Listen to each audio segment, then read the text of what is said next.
It's great to have Professor Ira Sheskin with us again. He gave two very interesting presentations in the past, you might remember, about American Jewish demography. And today's topic is it's a coincidence, but it's even more relevant than we were planning about it. And 2 months ago, we discussed that Professor Sheskin will be joining us today. And as you might have heard from the TV, the government of Israel is suggesting or recommending a law that Israelis abroad will be able to vote.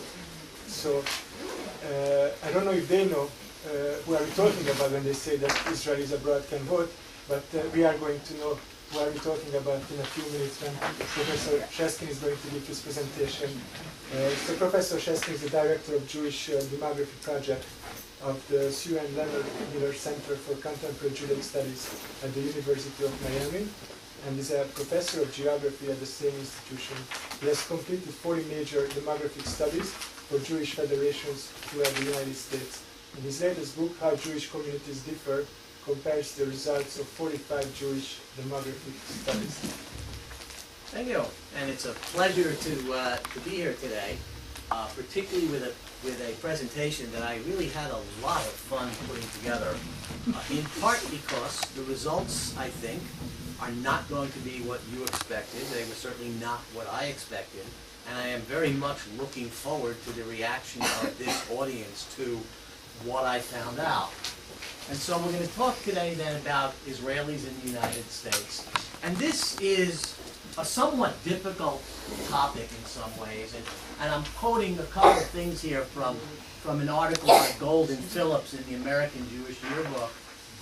They say, while American Jews did not go to Israel in large numbers, very active leaving the Jewish state was seen by American Jews as an abandonment and betrayal of both the Zionist dream and the unspoken contact between American and Israeli Jews.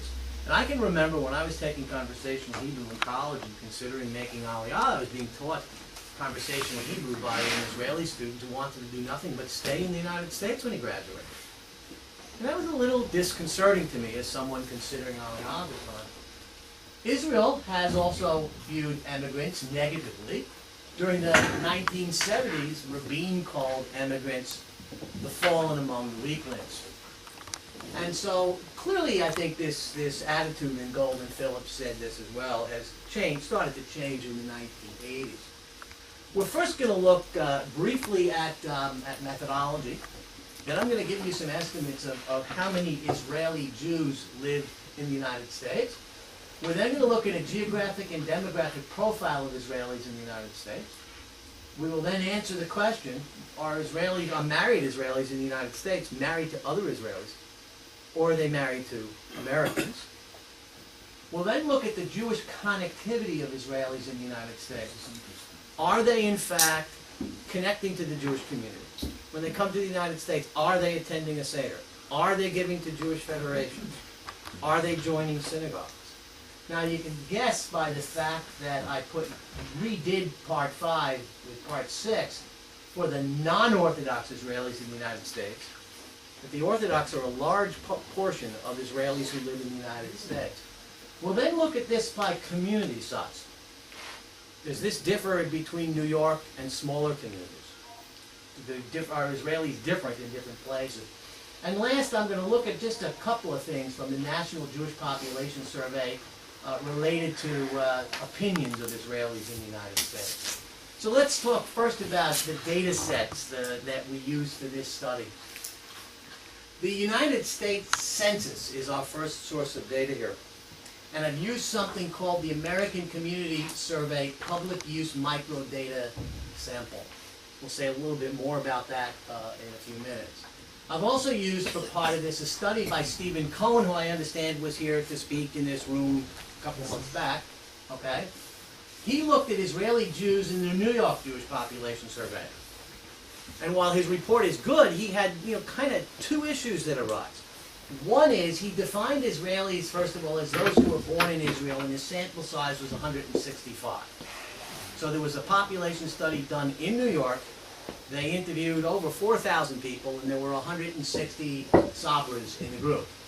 Then he looked at people who were not born in the United States, but had lived in Israel or had last resided in Israel, and he had a total sample size of 190. Now, 190 is not a real big sample size, was one problem. And the other problem, of course, is that this is New York. And one could argue that Israelis who move to New York are different from an Israeli who might move to Lehigh Valley, Pennsylvania, or Charlotte, North Carolina. The next source of data is the National Jewish Population Survey, where we only could define someone as being Israeli if they were born in Israel. And there the sample size is only 98. So that's a relatively small sample size as well.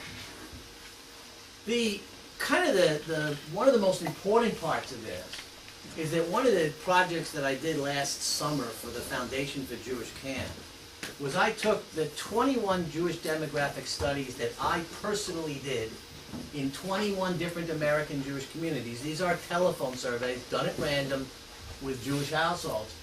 I took and combined all of the individual data files, and there were a total of 19,000 interviews there. So if we look at this slide, 1,000 of them are in Bergen County, New Jersey, 1,274 are in Detroit, 1,076 are in Middlesex, 494 are in St. Paul, Minnesota. We put all that together, and we're looking at a data set with 19,000 interviews in it. The nice part about that is that 343 of those households, of those 19,000 households, have at least one Israeli-born adult in them. Secondly, we asked a question in the communities that you see here: does any adult in your household consider themselves to be an Israeli? If we add in from these surveys here the people who said they consider themselves to be Israeli, we move from 343 total Israeli households to 576. So call this 600 for the moment. I've got 18,400 non-Israeli Jewish households and almost 600 Jewish Israeli households that we can look at Jewish connectivity with. Okay? Next, let's take a look at how many Israelis there are in the United States. Too much information on this slide. I just wanted to have it all there. Let me summarize it for you. Prior to 1990, there really weren't any scientific studies done of how many Israelis there were in the United States. But people were estimating 300,000, 500,000, etc. Los Angeles took a good guess. Their federation said there's 80 to 100,000. In 1997, they did a scientific study 14 years later and found out that there were only 50,000. Since the 1990s, there are a whole series of things that can be done. We've used U.S. Census data, the Central Bureau of Statistics here in Israel. Here's the ultimate point. Most scientific studies put the number of Israelis at no more than 200,000, and most suggest it's actually under 100,000. Now, of course, part of this is how do you define an Israeli? Okay? And that's some of the reason why there are very wide differences. You know, the highest estimate came from the Jewish Agency in 1981 when they estimated 500,000 Israelis. That study was being done by someone who was about to try to make his living by attracting Israelis back to Israel. And consequently, I think he had, even if he did it subconsciously, right? He got a bigger number, he got more money to get Israelis to come back to Israel. So as a result of that, this is really the ultimate right here. Now, let's take a look at what I found. I used the American Community Survey. This is a survey that's done by the U.S. Census Bureau annually, and they interview about a 1% sample of Americans. So they interview 3 million Americans every year. If you don't answer this, they can put you in jail. I asked the woman in charge of this, have you jailed anybody yet? She said no, but when we say that, they generally answer the questions.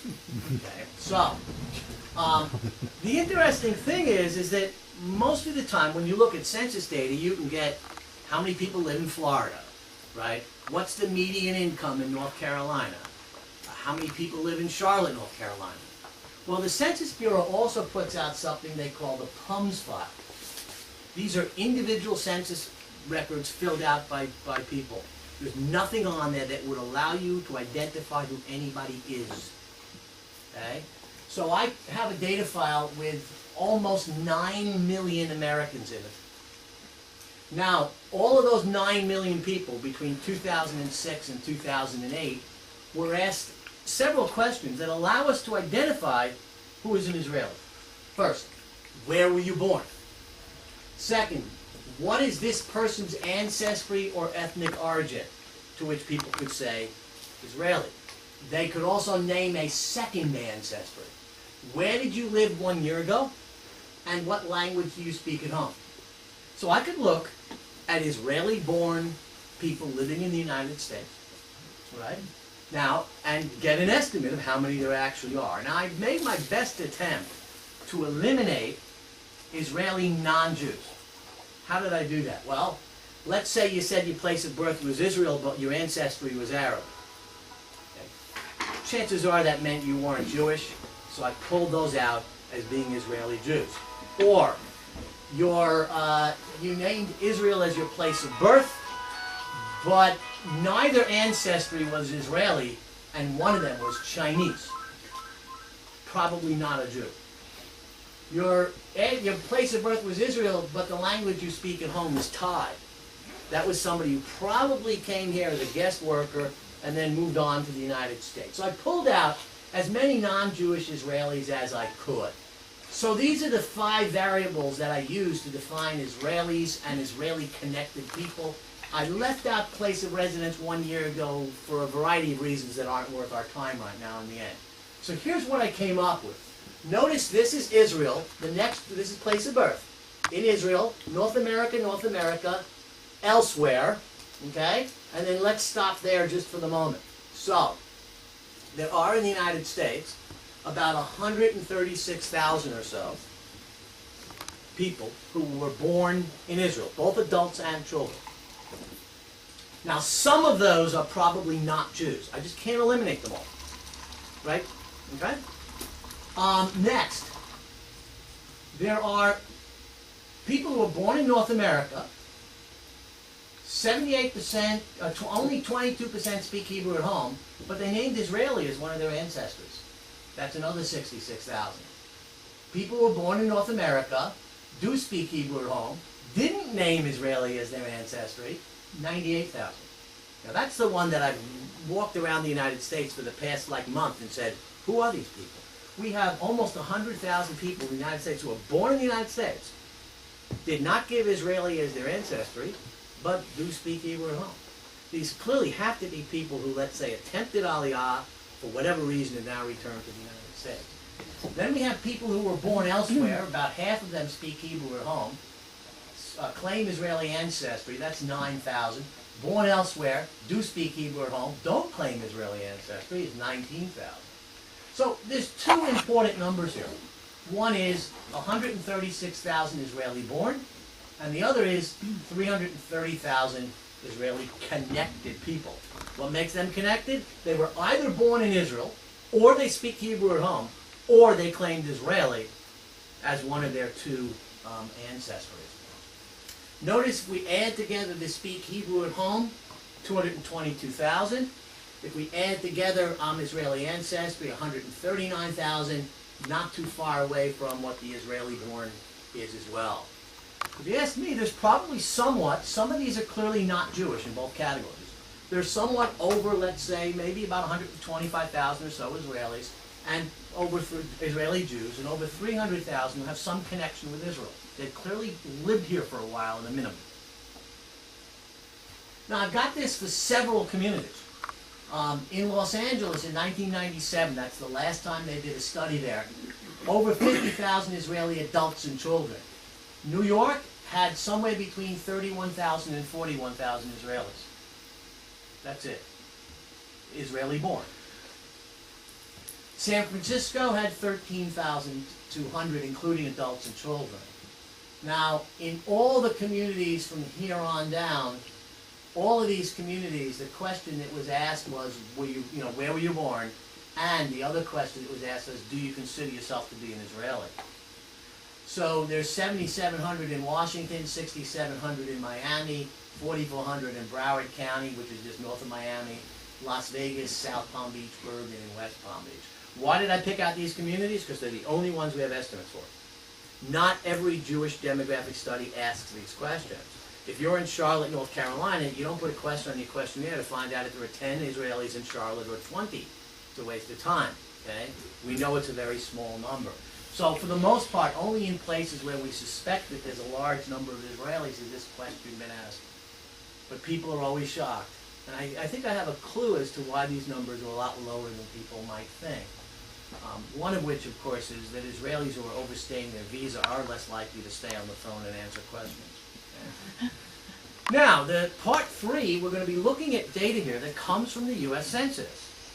The Israelis among those 9 million census records are what we're looking at here.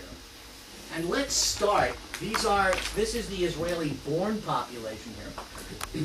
And 31% of the Israeli-born population lives in the state of New York. Now, by the way, no one's living up here in the Adirondack Mountains. I'm sure there's 1 or 2 Israelis. The dots are randomly placed within each state. Okay? So the 136,000 Israeli-born people, over 2/3 live in New York, California, Florida, and New Jersey. The Israeli-connected population doesn't look much different than that. Okay? It's 69% in the same 3 states. Now, there's 3 times as many in the Israeli-connected population than there are in the Israeli-born population. That's why there's more dots on this map. So Israelis are relatively clustered, but you know what? There are very few states without any at all. When did the Israelis enter the United States?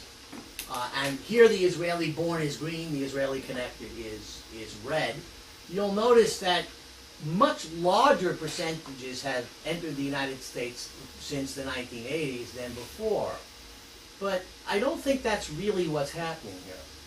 I think what happens is that some of the people who came in the 70s and 80s and the 60s have since returned to Israel. Okay, and I think that's why we get such a relatively high percentage who are in the United States for a relatively short period of time. The citizenship status of Israelis, well, those who were born in Israel, right? Let me just think here just for a second. Let's take the Israeli connected. 49, well, okay. Right, let's take the Israeli born. None of them were born in the United States, clearly. Okay? I got confused myself there for a second. 13% were born in Israel, but of American parents. 49% have become naturalized citizens, and 38% are not citizens. So about a little over 60% of Israelis, Israeli-born, when they're in the United States, are in fact now citizens. If we look at the Israeli-connected population, half of them were born in the United States. 6% were born in Israel, but are of American parents. 27% are naturalized, and 18% are not citizens. Ability of Israeli Jews in the U.S. to speak English. We'll just look at the Israeli-born. There's not much of a difference. 26% speak English at home. 54% speak English very well. Only 3% speak English not well. So most Israelis in the United States do quite well with English. Here's the age distribution for all Americans. And those of you who've heard my presentations in the past have seen this type of a diagram. We have males on the left here. We have females on the right here. So for all Americans, 3.5% are age 0 to 4. 13% are age 65 and over. Now if we take a look, there's Jews in the year 2000. And you can see that Jews tend to be older, okay, than all Americans are. There's Israelis in 2010, according to the Israeli Central Bureau of Statistics. Younger than Americans in general and much younger than Jews in general. And you can see this is why these things are called population pyramids. This is a population pyramid, clearly, for an increasing population. Now, here are the Israeli-born who live in the United States.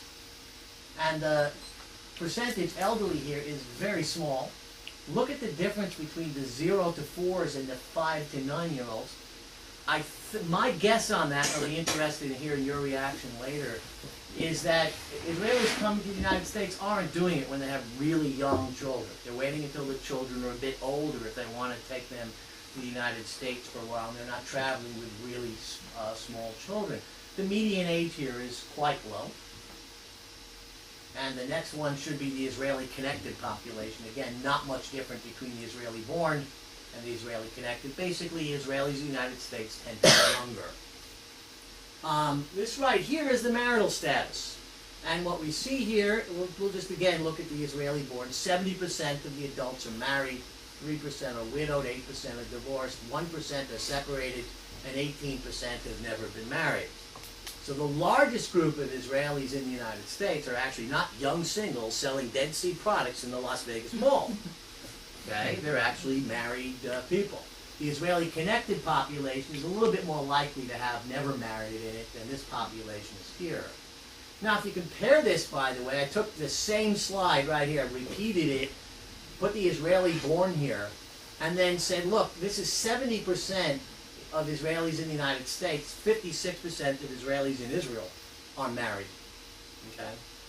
30% of Israeli Jews, adults obviously, 18 and over, are never married in Israel. That's 18% in the United States. So the Jews who leave Israel to go to the United States are actually more likely to be married than the ones who are here. Okay? And then this is American Jews right here, 55% are married versus the 70. Highest degree earned for Israeli born. If you take a look here, more than half have a 4-year college degree or higher. We take a look at the Israeli connected population, pretty much the same story. Now you'll notice, by the way, that in the United States, about 28% have a college degree, 4-year college degree. That's for all Americans, both Jewish and non-Jewish. For all American Jews, it's 55%, and the Israeli born and the Israeli connected are right up there. So they're about the same level of having a college degree as are all Americans. These, of course, are various Jewish communities that have done a study, and they've reported the percentage of people with a 4-year college degree or higher. Type of employment. Private for profit, 54%. Not-for-profits are hiring 13% of the Israelis work there. 8% work for some level of government in the United States, and 24% are self-employed. Now, what are they doing when they're there? This is the Israeli born. Well, 15% are in education. That includes about 9% in elementary or secondary and about 6% teaching at college level. 15% they're in some type of a professional service, including 3.5% in computer systems design. A large number doing retail and finance and medical. Here's the Israeli connected population. I left the categories here in the same order. You can see that this population tends to be more in the entertainment area than the Israeli born population. But basically, you can see that they're pretty much the same as well. This is the income of Israelis in the United States, and I hesitated to put this in because I've written to the U.S. Census Bureau and I said, you know, you haven't done this right. This is not helpful to me, and they're considering a change. This is the income. We have 9 million people in there. This is the income of the person who answered the question. Now, what that means is if one of the people is a 7-year-old, what's their income? 0. What they need in this file is household income. Okay? And so some of the people who are under 15,000 are there because they don't make any money at all.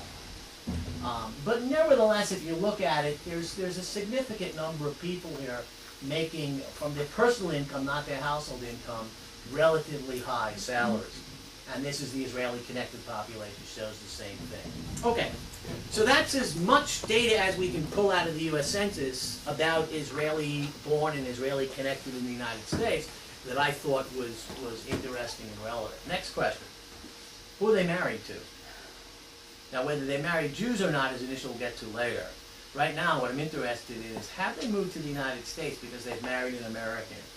And the answer to that question is, in part, it looks like that's one of the reasons. If we look at all the married couples in our Israeli sample here, 64%, one spouse is Israeli, and the other one's American. Okay? Now this, by the way, is no longer from the U.S. Census, because the U.S. Census doesn't ask questions of religion, right? This is now, and because of the type of data we have, you can't tell who's married to whom. This is now data from my 21 studies put together. And two-thirds, almost two-thirds of the Israelis are married to Americans. Now the next issue is this. People in the United States have always been under the impression that Israelis who come to the United States are forgetting they're Israeli, and they're forgetting even that they're Jewish, and they're going to raise kids who are going to be lost to both Israel and the Jewish community. And so I wanted to take a look at that. Okay? And here's a conclusion from Stephen Cohn's study in New York, was that Israeli Jews are actually more Jewishly connected than non-Israeli Jews in New York and nationally. The results of the New York study by Cohn surprised many, since the going assumption was that Israeli Jews are detached from Jewish life. In fact, they are so detached that they or their children are at an unusual risk of pursuing paths that keep them or leave them outside the Jewish community, Judaism, and Jewish engagement. That's what Steve said on page 4. The only exception to finding that Israeli Jews are more Jewishly connected in New York than non-Israeli Jews is giving to the Jewish Federation of New York.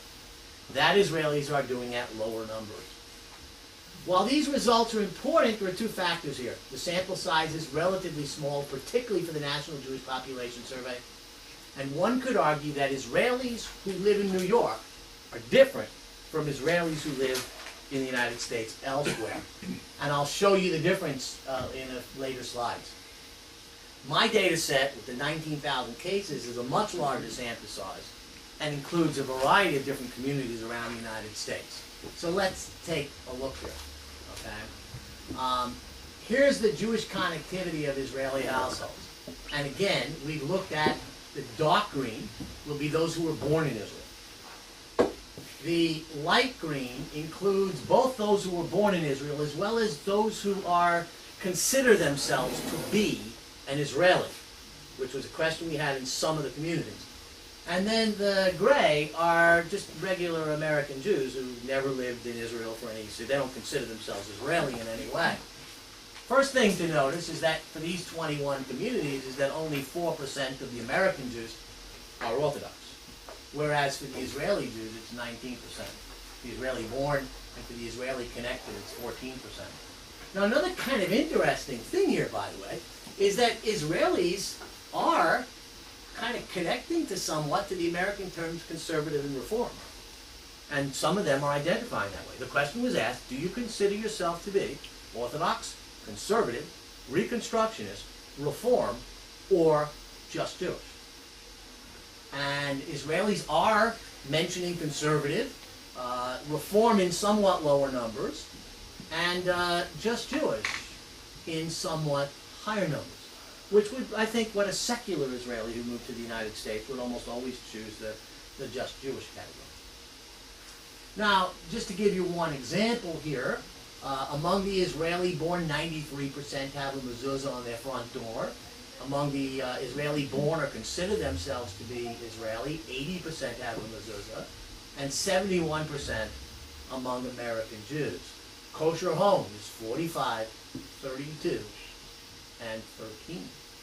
In every case here, the Israeli-born, or the Israeli-born or consider, are more Jewishly connected than are American Jews. Some additional data, intermarriage goes the opposite way. 11% of the Israeli-born are intermarried.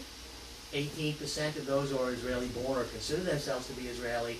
26% of the non-Israelis. Okay? On joining something Jewish, either a synagogue, a Jewish community center, or a Jewish organization, there's a tie. On feeling very much or somewhat a part of the local Jewish community, there's also pretty much basically a tie here. If anything, the Israelis are a bit above the American Jews on that one. Synagogue membership, again, the Israeli-born are slightly higher. You consider yourself Israeli or Israeli-born is 39%. JCC is also slightly higher among the Israeli-born. So much for the argument that when we get out of New York, the Israelis are disappearing. Are some of them disappearing? Yeah. So are some American Jews. But at no greater rate, certainly, than American Jews. Same thing here. Extremely or emotionally attached to Israel. 75%, extremely emotionally attached to Israel. 75% of the Israeli-born said yes. The next choice was very emotionally attached. And then somewhat and not at all. Among the born or consider, 62%. Among the non-Israelis saying they're extremely attached to Israel, it was only 21%. Here's the donated to the Federation, where Israelis are donating at a somewhat lower rate than our non-Israelis. Now the next thing that I did was I said, you know what, someone's going to look at that and say, but that's the Orthodox. So I pulled the Orthodox, both American Jews and Israelis living in the United States. I pulled the Orthodox out of all of that. And you'll see, without going, I'm going to go through these really quickly, basically we get the same relationship even without the Orthodox in the sample. Okay? These charts do not differ at all. They all come down a little bit because the Orthodox are out, but the relationships are basically the same for all of these. Okay. Next question that I asked is, because I knew that when Stephen did that study, people said, yes, but that's New York. I said, well, what happens if we now compare New York with small communities, less than 50,000 Jews, right? So this might be a place like Lehigh Valley, Pennsylvania. How are Jews doing in Lehigh Valley? And then larger communities that have more than 50,000 Jews. And you can see what the sample sizes were. This sample size here is a little iffy. Okay? And here's what we found. In New York, okay, 41% of the Israeli born or connected, this is all born or connected now, 41% describe themselves as Orthodox in New York. You can see that is much lower in the larger, right, the larger communities for my data set, over 50,000 is 14%. Under 50,000 Jewish community, only 8% of Israelis are Orthodox there. And in the U.S. as a whole, non-Israelis, 5% describe themselves as Orthodox. You'll notice, by the way, one bar that sticks out here is the just Jewish for Israelis in the small, very small communities.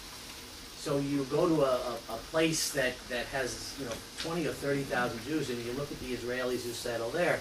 They are the ones who are probably much more. They are clearly much more secular than Jews settling elsewhere. And now this is a little bit difficult because sometimes not all the bars are here. For example, New York did not ask the question about mezuzah on the front door.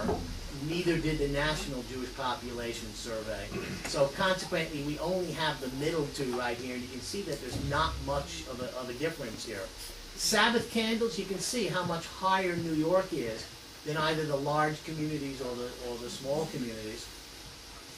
Keeping a kosher home, again, New York Israelis much higher than the smaller communities.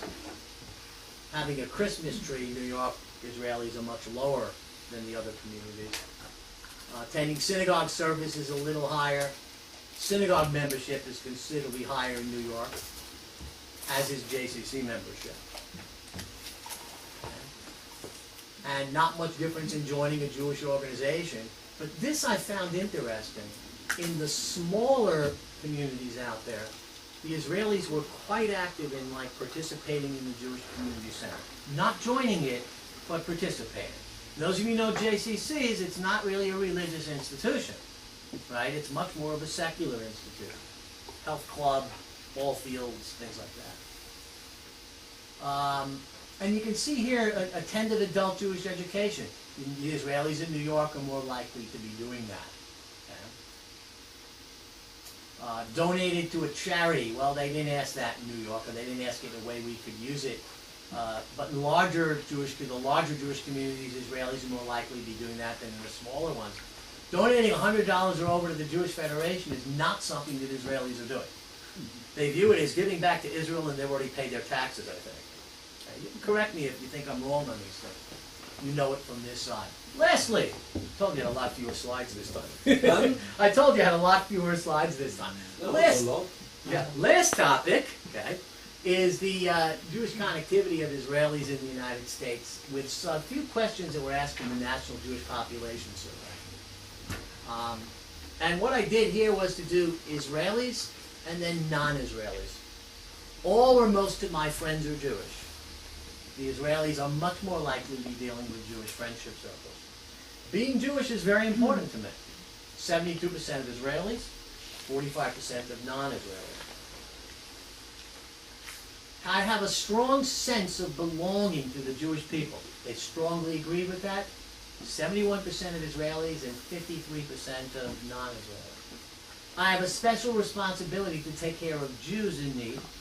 49% of Israelis strongly agree with that versus 26% of other American Jews. Judaism guides important decisions in my life. 44% for Israelis, 20% for non-Israelis. Here are my conclusions. Okay? There are about as many as 136,000 Israeli-born Jews. Some of those are probably not Jews, I just can't tell. There's 329,000 Israeli-connected Jews. Again, some of them could be not Jewish, we just can't tell. New York, California, Florida, New Jersey, about 2/3 of where Israelis live. Half of Israeli connected were born in the United States and 82% are citizens. The Israeli-born are a young population with relatively few elderly. They're a well-educated population. And 2/3 of the marriages involve Israeli Jews in the U.S. are between an Israeli Jew and an American Jew, which might be part of the reason that they moved to the United States. They married an American. Or they moved there and then married the American. We don't know. On most measures of Jewish connectivity, Israelis in the U.S. are at least as Jewishly connected as non-Israeli Jews, even if we omit the Orthodox from the analysis. Joining Jewish organizations and donating to Federation are exceptions to the above. Israelis join the JCC, they particularly join synagogues at higher rates, but joining something like B'nai B'rith or Hadassah or the American Jewish Committee is not something that Israelis are doing at higher rates than American Jews.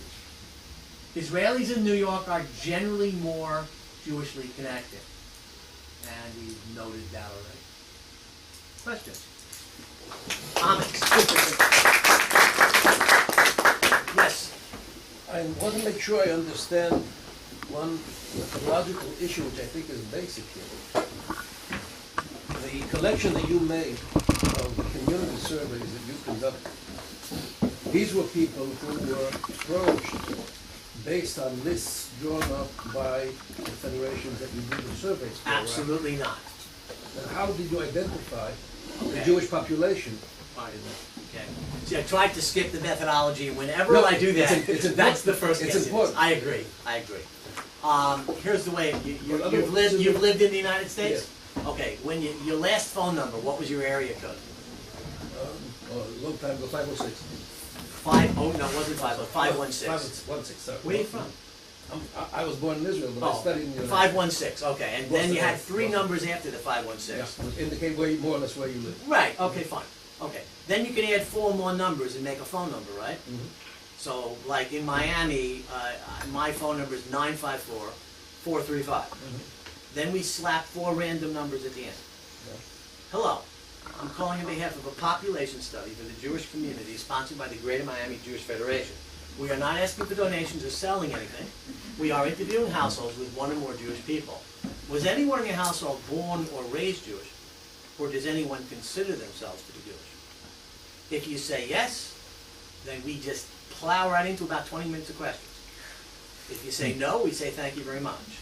Now, what this does for us is, it means that we don't have to we're not taking anybody off of anyone's mailing list. I am doing it where I'm not taking Cohens and Schwartzes and Goldbergs from the phone book.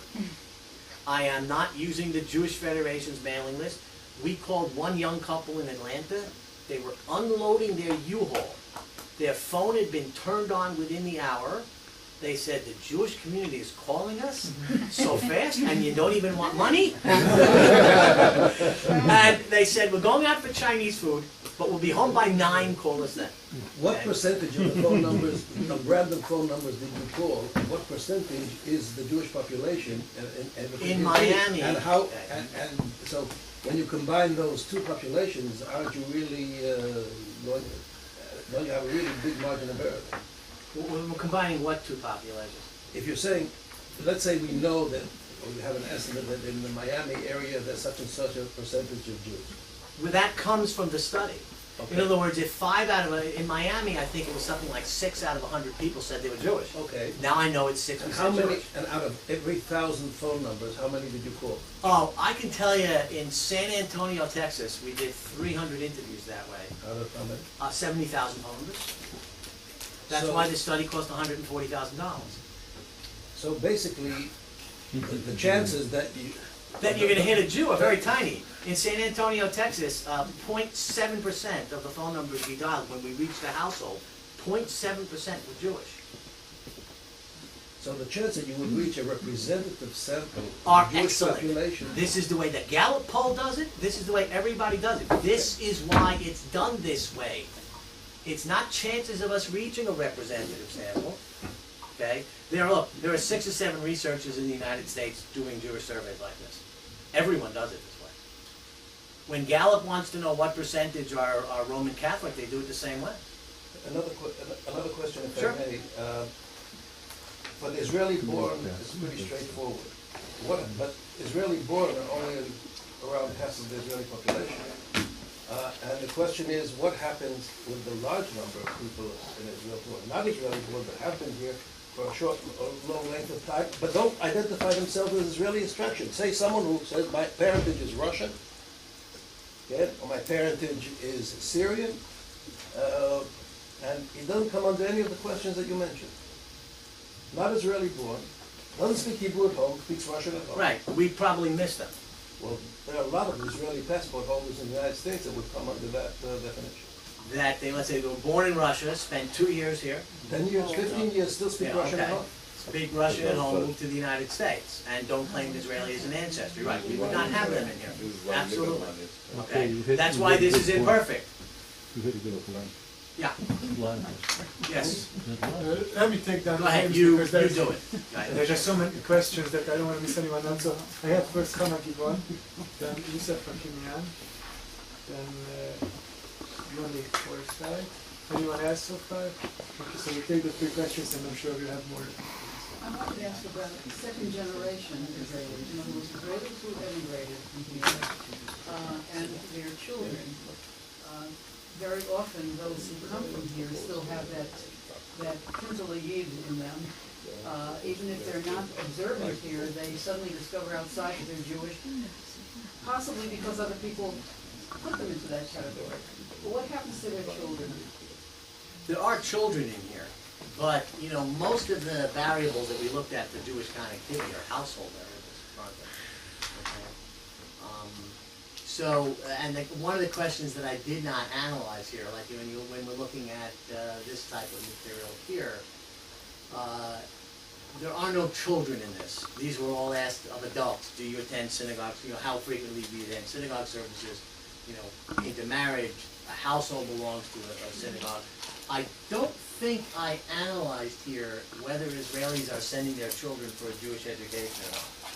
Okay, that's not one of the variables that I looked at here, although it certainly could be.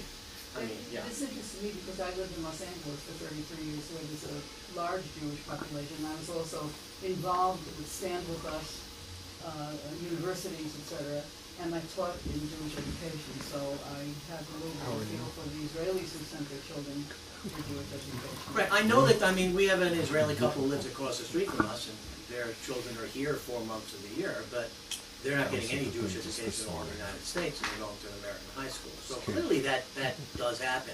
It isn't one of the variables that I picked out here, but it's certainly, now that you mention it, something that I should probably add, you know, before I write this up or something. Okay, so that's a good question, thank you. Yosef, please.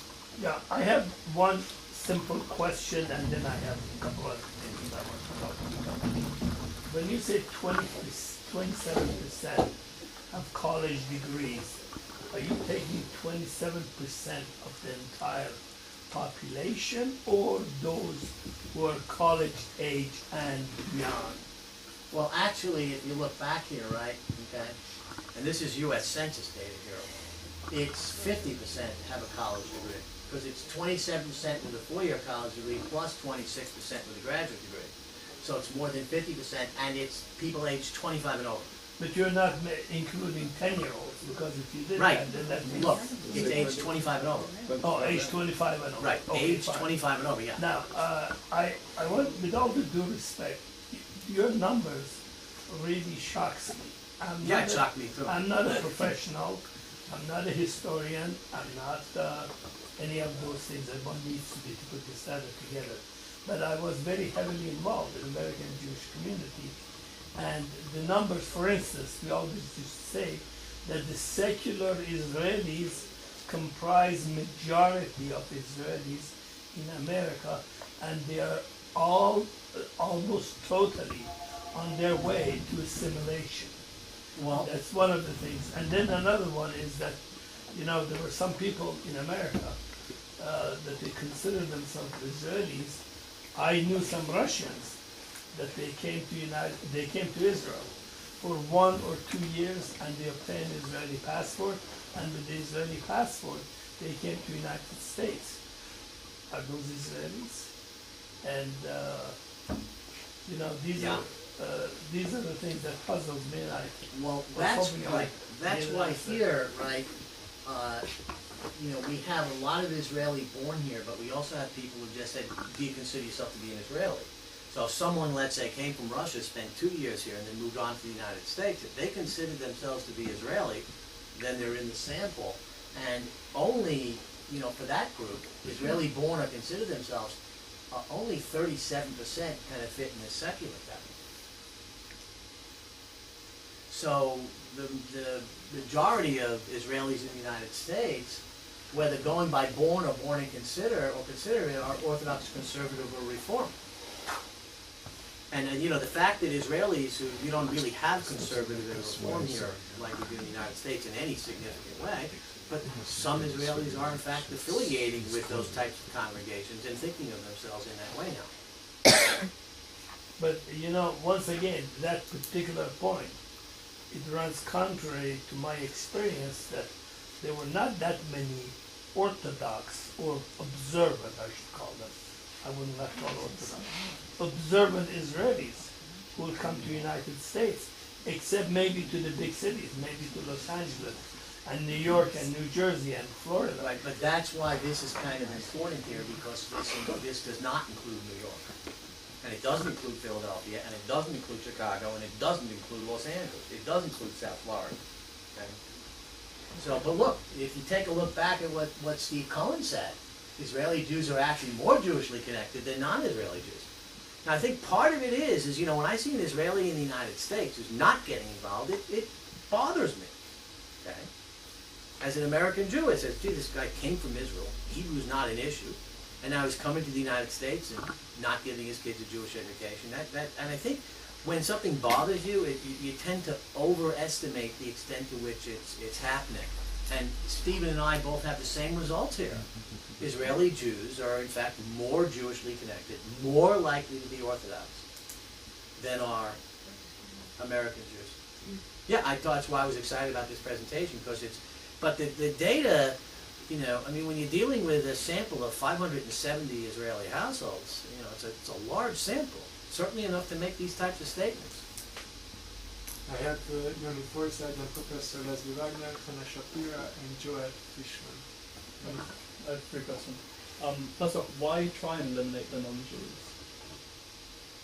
Well, for one thing, if we want to compare, well, politically, I don't think the Israelis are concerned if Arabs want to move to the United States. Okay, What I was meaning that's number was- one. Number two is if I No, want to forget the compare, vote, they will be. if I want to compare the Jewish connectivity, right, of the group, and go and you know look at the Jewish connectivity, and then be able to, because this is all Jews here, because these were Jewish samples, right? I want to be able to compare the Jewish connectivity and relate it to the demographics. I need to have only Jews. So this study in itself is a focus on how Israelis relate to the Jewish community, not necessarily how Israelis relate to the US community. Correct, yeah. Second question was the Christmas tree question. I struggle to believe that 7% of Israeli-born Israelis have a Christmas tree in America. And on top of that question was, you played one of the slides that firstly outlined the religiosity of Israelis. It was the question with mezuzot, kosher. Oh, right, okay, that's easy. You played the first one that was the Orthodox slide, then you took out the Orthodox community, Right. and you said that they all went down. Yeah, I think so. Look, let's see, 93, 80, 71, and then if we go here, 91, 78, 70. Not by a lot, but still went down. Some of them go down by more. Mezuzah is something real easy, right? You don't have, with a mezuzah, you don't have to worry about what you're eating 3 times a day. You put it up and you're done. So what I don't understand is if you went back to the Orthodox one, you had 7% keep a Christmas tree. You then go back to the unorthodox one, you have 8%. Okay, wait. This is not the. This includes. That may just be rounding. Okay, Okay, so I'm that's sure right. it's not. Yeah, I'm sure I that found it didn't difficult go to believe that 1% of Orthodox born I Israelis. I had an Orthodox couple in Palm Beach County who kept kosher under their Christmas tree. Their child had intermarried. They actually had a Christmas tree for when their children visited them with their grandchildren in December in Florida, but they kept kosher. So it was a self-defined Orthodoxy. Oh, this is all self-defined Orthodoxy. Of the Orthodox Jews in this sample, 78% keep kosher. Now, how you define yourself as Orthodox when you don't keep kosher? Yes. And my final question was, it's going to be a personal example just to see how this would work out. I have a friend. Her grandparents were Russian. They then moved to Canada. She speaks Hebrew at home. She has an Israeli passport, but she wasn't born here neither. She ever visited here. Would she come under Israeli in your study? Well, we wouldn't pick her up as Israeli-born, right? No. And only if she said she considered herself to be Israeli. Only if she said she Yeah, considered right. herself. And that was a question we did not ask in every community. But look, in a place like a place like Charlotte, North Carolina, the fact that we didn't ask if they consider themselves Israeli, there are hardly any Israelis in a place like that. So we asked the consider yourself Israeli in the places where we knew that there were more than 50 Israelis in the country. Thank you. Professor Reagan? Thank you very much. I really appreciated and enjoyed it. I would really like to spend some time reading it and studying it in more detail. I think the problem we're all struggling with is that the results of both seem to be counterintuitive and in some people's experience counter-experience. So I'm trying to understand why that. And I just wonder about the time series issue, because you said, I think, that there weren't any scientific studies before 1990. Right. So maybe some of the experience people have had that earlier, but also I wonder if it's changed since 1990. Is there anything that can say whether this has changed in the last 10 years? Whether what's changed? Whether the patterns have changed. If, was Okay. there anything that could, I mean, some of these results All are of these data, 2002. all of these data 2000. are 2000 to 2008. So it may have changed since then. Since 2008? No, sorry. Since 2000? Since 2000. I seriously doubt it. Has not the pattern of Israeli immigration into the States changed? That I don't know, okay, but I will tell you that another study that I'm working on right now is comparing, like if Miami did a study in 1994 and then did another study in 2004, and comparing the results of those two studies. And I have about 17 studies where we have two scientific studies, generally 10 to 12 years apart. Okay? And there are very few radical changes in the Jewish community in 10 Because years. that's, okay, well my final point is trying to understand, the trouble with these complex variables, where the way you define them is that it's difficult to pick out the bone, but I'm trying to pick out a bone that is of interest to me, which I think is what your study says. So let's strip away everybody except Israeli born, so we forget the Russians and we forget all the others. We're talking about Israeli born. This is the stereotypical idea of Yerida and the Israelis that flock to the USA for whatever reason. It seems to me that what you told us was that Israeli born, let's just have that population, non-Orthodox, not in New York, are more committed to the Jewish community and to all the different variables of Jewish value, that's why I need to read it more carefully, than both American Jews, American-born Jews, and other sorts of Israelis, Israeli Yes. community. It seems to me, if that is true, that is a sensational result. Now, forget all the noise about all the other things going on. It seems to me that is so different to what most people believe to be the case. Right. Well, That's right. Steve Cohen was just as surprised, but He was Steve was much smaller. like, He was New York and a smaller sample. small sample size, and it's New York, so of course it comes out. That's that what I way. was trying to. Well, I have a large sample size, and it's not New York. Right. And first, let's have those people. Hannah. So my question is, this is really, really interesting. This is very, very, very informative. What can you extrapolate from this in terms of commitment in light of the idea that now we're going to have expat Israelis voting in elections perhaps? Right. What can you extrapolate from that? What does that connectivity translate into? In other words, is it left wing? Is it right wing support? What's going to come out of that demographically? Well, You know, are these people going to be? Are they going to vote Shas? Are they are they going to vote? So that's what you're asking. Let's Yeah. go back to this for just a moment. yeah. 15 to 20% of Israelis, right, say that they're religious, correct? It's actually more than that. Here. Israelis local. It's more than that. At least I think it's the last thing I saw. I think like 70% consider themselves traditional in some sense. They like finite capital. No, that.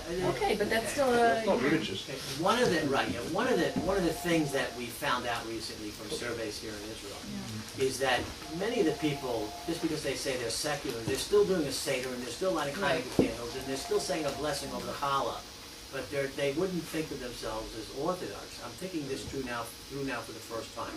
The numbers I've always heard about the percentage of Israelis who really are Orthodox, right, and are religious Orthodox, is somewhere between 15 and 20%. Okay. Well, if you take a look at the Israeli born, right on target, it's right in that range. So if the Israeli born had moved to the United States vote, then the religious parties are probably going to get a similar percentage from the Israeli born in the United States as they do get from Israelis who live here.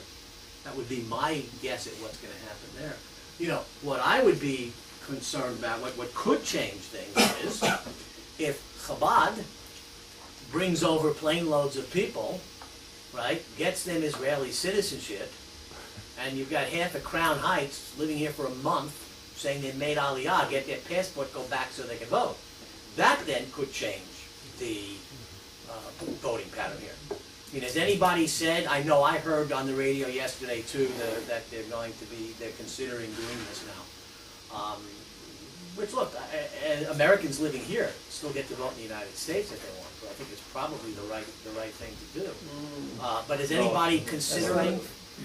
Is anybody considering that you have to not only make Aliyah and get an Israeli passport, but stay here, let's say, for at least a year or 2 years before you can go back to the United States and continue voting? I mean, that might be a consideration, so that people don't come here just to get the vote so they can affect Israel and they really don't live here. Yeah, it could be not just Chabad. It could be J Street or somebody else. Right, yes, that's true. Okay. But Michael Oren said J Street is more mainstream than we thought. Yeah. That's your call. Yes, Joel and then Shalom. I have a few observations. One is the anecdotal. There are certain corporations that serve the Israeli community in Israel, like El Al, and of course there are the American editions of Yediot Ahronot and the other newspapers. Does the type of anecdotal information that these people have fit in with what you have found statistically? That's one question. The other thing is, That's an easy one because I don't know the answer. Go ahead. well, I would ask that question. It's not a scientific question, it's sort of a horse sense type of question. I saw a very interesting thing. I frequently visit La Jolla, where my mother still lives. And let's say 20 years ago or 30 years ago, that's a neighborhood where there wouldn't have been a single Jew because it was absolutely a restricted neighborhood. We were invited recently to a sukkah. the Jews turn up. There's a fellow who used to work in Mexico for Netafi. Totally, as we say, Almoni, you would never notice him in a crowd. There are people who came up from Mexico City, Jews who didn't want to live in Mexico anyway, who would be Israeli, not Israeli, and then there are Jews who come down for Canada for one reason or other. They just happen to be there, but I would say all of them have a streak of, I think this is in a strange way, probably a new characteristic of Jewish communities anywhere. If you went to France, you would find that most French Jews would have had Israelis who lived in the family and so on. It may be a growing Israelification of world Jewry as well. So I'd just like to invite your comment.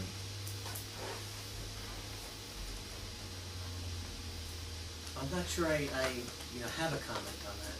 Okay, well, I think it might be, it could be part of a worldwide trend, and maybe, look, you go to Chabad in a place like And there are University. Israelis there. Plenty, Yes. and you wouldn't see them, otherwise and you wouldn't know them from anywhere else. And they're participating and identifying, they've chosen to do so, but they're there, you know. I think the surprising thing here is that, there are so many Israelis that I've known in the United States who are not at all involved in any way, particularly at a university. We have an inordinate number of Israelis teaching at American universities. It has something to do with the pay structure, I think, between here and the United States, particularly in an area like engineering. I understand here whether you're teaching Hebrew literature, you're teaching mechanical engineering, and you're an assistant professor, the pay is the same. Whereas in the United States, a professor of English literature is probably making half of, an assistant professor of English literature is making half of what an assistant professor of mechanical engineering is making.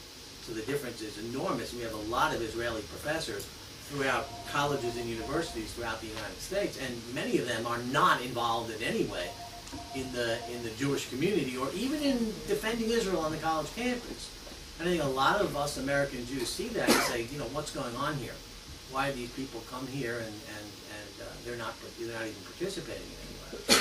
And that's why, yes, this came as a surprise to me too, but it's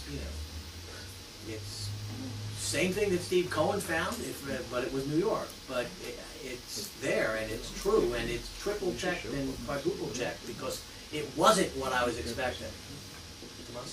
Yeah, we have Sharon Friedman and then Gideon. I came in a little late, so I may have missed this part. Did you ask how many of these percentage of people who consider some Israelis are considering returning to live in Israel? No, we did not. And I'll tell you why that doesn't make the questionnaire. It's not that we're not interested in it, but when you're doing a survey, let's say, just in Middlesex County, New Jersey, and you're only expecting to find 20 Israelis, asking 20 Israelis whether they ever plan to go back to Israel it's not going to be good data because it's only 20 people. Had I, and so when you're doing this for a local Jewish federation, and there are more, you have 20 minutes of questions, and they have 40 minutes of questions they would like to ask, something that you're going to ask of a very tiny group, that won't be statistically significant, doesn't make it on the questionnaire. Yeah, I asked that because that was, or maybe still is for some of us, the paramount question, Right, the yeah. first question. Look, anecdotally, they always say they're going back next year. So. And it's Yes, just- most of them say they're going to return someday, yeah, just a small is the anecdotal evidence. question. You said 4% of American Jews are Orthodox? In that sample, okay, that we were looking at, in my sample, Okay. not 8% overall. In the National Jewish Population Survey, it's 8%, and it's been in the 10% range since 1971. In other words, the higher birth rates of the Orthodox population Has not changed anything. And that's because they are losing people. They are They losing don't people. stay Orthodox. Now, I have a feeling that's going to change with the next generation. Yeah, two kinds of, as you know, the nominally Orthodox and the Losing them. what. There are those who say they're Orthodox because the shul their husband didn't used to go to was Orthodox. Right. Yeah. Okay. Thank you. Yeah. But that's one of the surprising findings of the 3 national Jewish population surveys that we have. The percentage of people calling themselves Orthodox hasn't changed since 1970. However, the Orthodox are considerably younger than they were 40 years ago. And when you're Orthodox today, you send your kids to day school. My grandparents would have said that they were Orthodox, but they sent their kids to public school. Yeah, When you're Orthodox today, you're much more likely to be behaviorally Orthodox and not just saying you're Orthodox. So that, and participation in Orthodox institutions is way up around the country.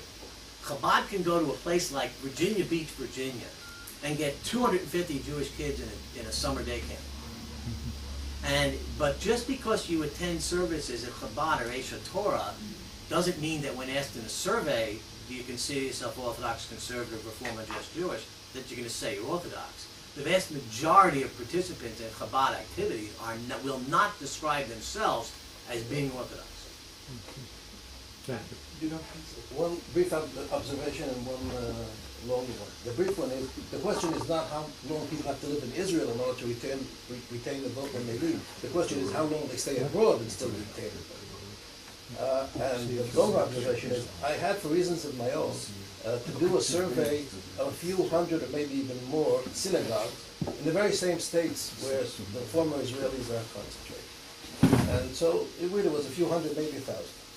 And there practically is no synagogue of any stream of Judaism that does not employ one or more people with Israeli names, or where they give the profile with an Israeli background.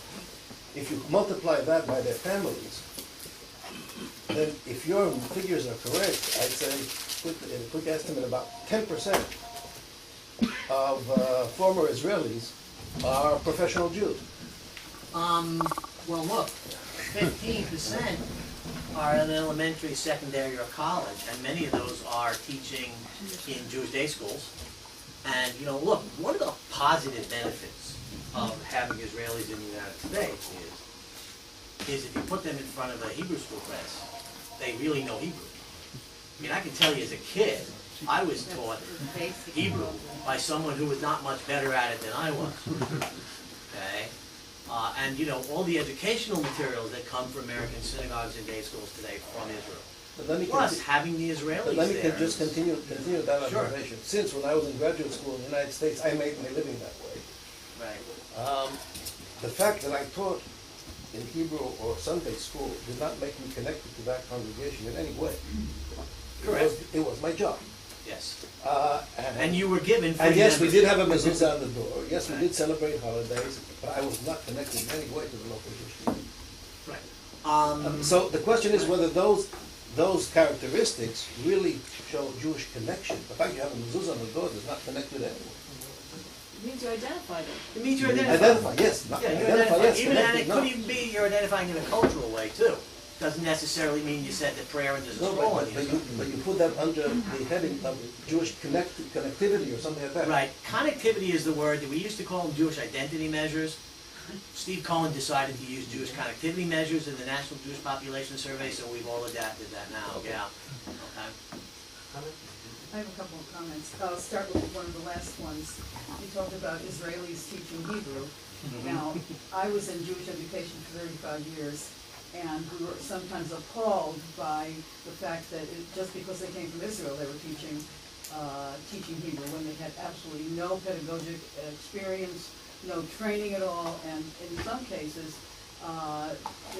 they did not give what children were entitled to receive. Right. That is. I'm not saying every Israeli teacher is great, Okay. but there are places where, you know, we would have trouble. Give you an example. My old synagogue that I was a member of for 17 years, and then we moved. I was on the education committee, and parents came for the 3rd year in a row to complain about Teacher X. And the education director defended Teacher X. And it so happens Teacher X was an Israeli. Afterwards, I went into the education director's office, sat down, and said, Steve, you defended her. Is she really okay? He says, Ira, look, she's not my best teacher, she's not my worst teacher, but he pulls out a file drawer, and he says, but here's my other applicants for that position. There was nothing in the drawer. Okay? So we struggle to get anybody in front of the class, even in a place like Miami.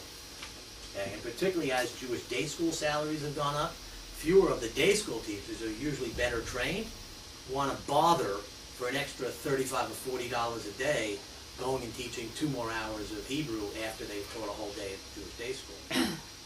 But again, with the Israelis are sometimes filling positions in our schools that no one would have because we don't have enough people who can do it. Another couple of comments. Having spent 33 years very much involved with Israelis in Los Angeles, I noticed that when it came to, first of all, being Orthodox conservative reform is a matter of perspective. Sure. But I noticed that when it came to Yom HaAtzmaut or Yom HaZikaron, the Independence Day or Memorial Day, the Israeli communities organized the most wonderful ceremonies. The Yom HaAtzmaut celebration was like a fair. People who weren't Jewish came. It was in the valley where there is a large concentration of Israelis. And it was always a success. Thousands of people came. Except for Hamas. That's very much a secular activity, Yes. but it is an Israeli activity. Right. And people looked forward to that. Another point, on Yom HaZikaron, Adat Ariel, one of the big synagogues in the valley, was always filled to capacity, standing room only. They recited the names of all those who had been killed by terrorists or in the army, and people sang and recited poetry, and it was a very dignified celebration, I should say. But I used to ask them why instead of preventing, I was involved with writing letters and contacting PR for Israel. Why are Israelis reluctant to engage in that aspect of it, to prevent terrorism, to prevent other things? They did not become involved in that kind of thing, but Yom HaZikaron was a very important time for them to remember the dead. And Israelis, You're talking about that they weren't politically active. Right, to prevent some of what's happening here, they did not become, letter writing, they would not become active, but when it came to remembering the dead, that was very much an overwhelming celebration, I could call it that. And there was one other point I wanted to make. Many Israelis are university professors. And now with what's... Well, actually, it's 5%. But there are a lot of them, I'm engaged here with Hasbara for Israel, so I'm aware of those who don't do us favors. Or who actually work against us. Who work against us. And unfortunately, many children of Israelis in the States are being influenced because they do go to university. Education has always been very important to Jews. They do go to university, and they are being taken into very left-wing organizations and attitudes. Yeah. 85% of American Jewish children today at least start college. Okay. And yes, there are problems on some campuses. The anti-Israel, pro-Palestinian groups. I mean, Manfred could probably speak to this better than I can. But yeah, in some places at least, the Jews are involved in the pro-Palestinian activities. I think, what is it, Dershowitz said that, most Jews who run on campus are pro-Israel and pro-Palestinian. But most of many of the others are pro-Palestinian and not pro-Israeli. And that is a problem that, Manfred's written significantly about. First of all, really, before I get to a couple of small remarks, great many thanks, because look, we have discussed this lecture for a year, and I have seen it growing from an idea to a lot of tables, and I think it's really remarkable, because we had doubts how representative it would be, and I think what came out is really, I'm not even speaking about the results, it's another surprise, but also what you could dig up. So it's not a subject which is normally treated other than these fantasies. Yeah. So I think it's really very, very remarkable. We'll be very happy to publish it. Thank you. Now I have three not related remarks. The first thing is, look, as the figures are so low in my mind, let's take it. We are a migration state by nature. People come here, and we stay in nations where people come, also there people go. That is absolutely normal. And we speak, let's assume that you have 100,000 Israeli borns here, that there are another 100,000 between Europe, Australia, Canada. When we speak about the potential voting population in Israel, what, 3-4% of the population. Now, in Italy, where we see infinitely bigger migrant figures, of course, there we speak in the tens of percent of people who live abroad. Italians can vote. You have Italian citizenship, you can vote. And it has a swing factor in tight elections. But here, if all Israelis abroad will represent 3% of the population, even if they vote as much as Israelis, how many seats can they influence? And I think you should first of all give a course to the government so that they can take back the motion. Because they really think that we are speaking about much bigger figures. Right, well, I'm going home tonight, but if anybody would like to fly me back to address the Knesset, I'd be happy to do that.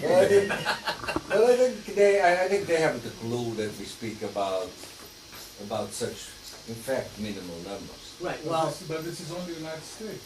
yeah. So what? You have another 100,000. Canada, Australia. Canada, Australia, another 100. Look, But the there's- 100,000 Jews in Australia. What? But still the So how many is Israelis? Let's take the whole of the rest of the world, another 100,000 Israelis and 100,000 in the United States. Not very much. The You total read- population of Israel is now about 7.5 million. Okay, not all of them vote. Not all of them, And like these are some of them adult. are children. Manfred, And there are some also is- wait a second, there are also and some Israeli of these are Arabs. children. There are also Israeli Arabs living abroad. Quite a large number. Sure. And Who some may of vote. these are And they would children. have the vote just the same as Israeli Jews. It may make zero impact on the whole thing. It's just an artificial exercise. And that's why the 19% who are Orthodox is consistent with the percentage religious. Now, the difference between, other than the religious, the difference between being, a more like Likud or more like Kadima or more like Labor, I can't tell for these days. Now, I'm really surprised by the enormous percentage of the mezuzah. Because, let's say that in Israel, if you put up a mezuzah, if you want to put it up, that's fine. In the diaspora, if you put up a mezuzah, that identifies you towards your neighbors, it can have unpleasant consequences in Europe. Many people, I have seen people who put up the mezuzah inside of the house. It's a very, very high percentage in my mind. I think, by the way, it speaks to the comfort level that American Jews and Israeli Jews in the United States have for living in the United States. A very interesting story, because I have what percentage have a mezuzah for about 40 American Jewish communities now. And at one point, Sarasota, Florida had the lowest percentage with the mezuzah on their front door. And the first time I went to the Jewish Federation building in Sarasota, Florida, there was no sign out front that identified it as the Jewish Federation or the Jewish Community Center. They shared the same building. You would not know you just passed a Jewish facility. And I said to them, I passed by, why don't you have a sign? They said, well, people here are a little bit nervous about anti-Semitism. And then we did this study, and they had the lowest percentage with a mezuzah on the front door. We did another study. What percentage? It was like down at about 67% in 1991 in Sarasota. And then I came back 10 years later and did the study again. They had a sign on the front of their Jewish Community Center. And the percentage with the mezuzah on the door was now average instead of lowest. And the reason we talked about it, they said, well, Jews have been here now longer. Back in 91, there were Jews were a relatively new community there. They'd started moving into that area maybe 10 years before. We've become more comfortable here now. People are not afraid of putting up a sign, and they're also apparently not afraid of advertising that they're Jewish on the doorposts of their house and upon thy gates. Well, the Memorial Foundation for the Shoah in Paris doesn't have a sign outside. The Alliance Israélite Universelle, which 100 years, I am not sure that at best they have something where you really need good glasses to read. And the Israeli embassy in Egypt, when I was there, also doesn't have a sign outside. Okay, that's about it. This isn't on the topic, but because you mentioned it, it seems to me that the whole question of the comfort level of Jews in America, I don't know if you saw the presentation of Michael Oren and the interruption by the Arab students. That whole question of Jews being intimidated in America, in the university world, in a way that was inconceivable Right. in the time. This is something that, you can't believe it. It's so, so do you are Jews comfortable? Young Jewish people, I imagine in this place, Irvine, the number of Jewish students is probably less than the number of Arab students, and I'm not so sure. Not so sure, no. but in any case, Irvine is that a- question of that kind of mass, intimidating, threatening to be violent behavior, is there the same comfort level that there was 10 years ago, 15 years ago? You want to take that? No, I have an answer, but why don't you take that first? Look, first of all, and I still have one remark, but first of all, what we know is that there are a number of notorious hate campuses. Yeah. And there are not many of those. Irvine, which is not, University of California, Irvine, which is not a bad university, 3 Nobel Prize winners, has probably more Jews than Muslims. But you have there a whole, look, the key to these things are always, who is the guy who is the president of that university? And that place has a lousy administration. So that is a notoriously bad university. San Francisco State is another. Columbia, of course, has a lot of incidents, even though, of course, Jewish consciousness at Columbia is very high. Alvin Roosevelt says the problems are related to the coastal areas. Middle America doesn't have these problems. But I don't think that you can name 20, 50 universities where the problems of Irvine has been notoriously bad since I started to... I think you're a bit optimistic. No, my yeah, friend. Berkeley, I mean... I went to the State University of New York at Binghamton. Oh, there another building. Highest Jewish population of any university in the country. Binghamton. Binghamton, yeah, the things that go on there now, which I get from people who are still in the community there, are unbelievable. The intimidation of Jewish students, by local Muslim or by- students who are Muslim. Muslim. Yes. Not all Muslims, by the way. Oh, I know the radical left, and I know it's a strange life. You had an answer to this, the comfort That was my question. answer. Okay. He said exactly what I was Okay. going to say. Just he's the expert, so I shouldn't say it. We should, you should always go to the best source.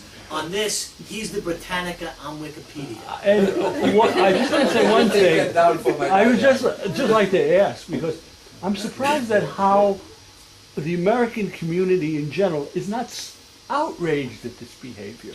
How in a place, whether there's Irvine, California, or anywhere else, this is so anti-American. And it's anti-university, too. Yes, anti-university, of course. We've had a few controversial speakers, people, and we haven't had any trouble on the University of Miami campus. We've had some people who were far to the left or far to the right, and everyone behaved themselves. And let people speak, et cetera, et cetera. You also have to take into account that university and community are two separate things to a large extent. Academics do not participate, do not have a high participation ratio in communities and in community leadership. And on the other hand, the community, the people, look, Academy has built a fortress around it. That means that Scholars for Peace in the Middle East always tells you the problems at the campus have to be solved by the people who are on the campus. The Jewish organizations come in and go out, cannot influence the place. These are that are these issues, but it is scandalous. I mean, books Stephen Bayman and I are writing, I am emphasizing that anti-Semitism on campus is a phenomenon which has hugely grown in the last few years. My last question.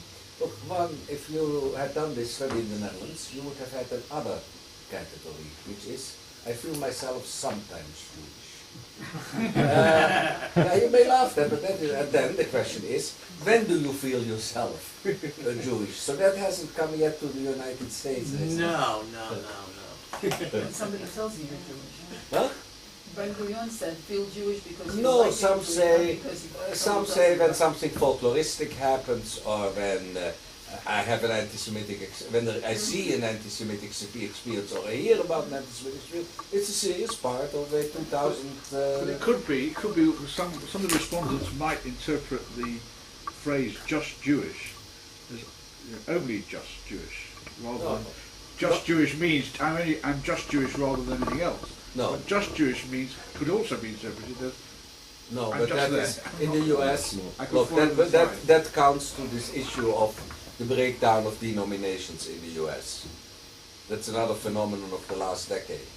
Well, People do not, I mean, also Steve Cohen's last lecture, people do not want to identify with currents. They are individualistic. That's why we have a growing percentage of Jews and non-Jews in the United States. When asked, are you conservative, are you Republican, Democrat, Independent, or something else, the growing percentage of people identify now as independent. The current generation simply doesn't want to be labeled in some ways. Some of the just Jewish belong to synagogues. Some of the Orthodox don't. but isn't there an obverse of that, the multiple identity thing, in which people say, yes, I'm Jewish, I'm Irish, people answer, they consider their own identity to consist of many different kinds of elements. And there are flex time Jews also. They're Jewish for this time, they're not Jewish for that time. And that whole... Well, being Jewish is a leisure time activity in the United States. It competes with the Super Bowl, right? And loses. And we're all Jews by choice in the United States. That's another way to look at it. Well, you're absolutely right. It competes with golf. Everything, right? Yeah. It's a competitive activity, and people kind of sometimes fill it in and sometimes fill it out.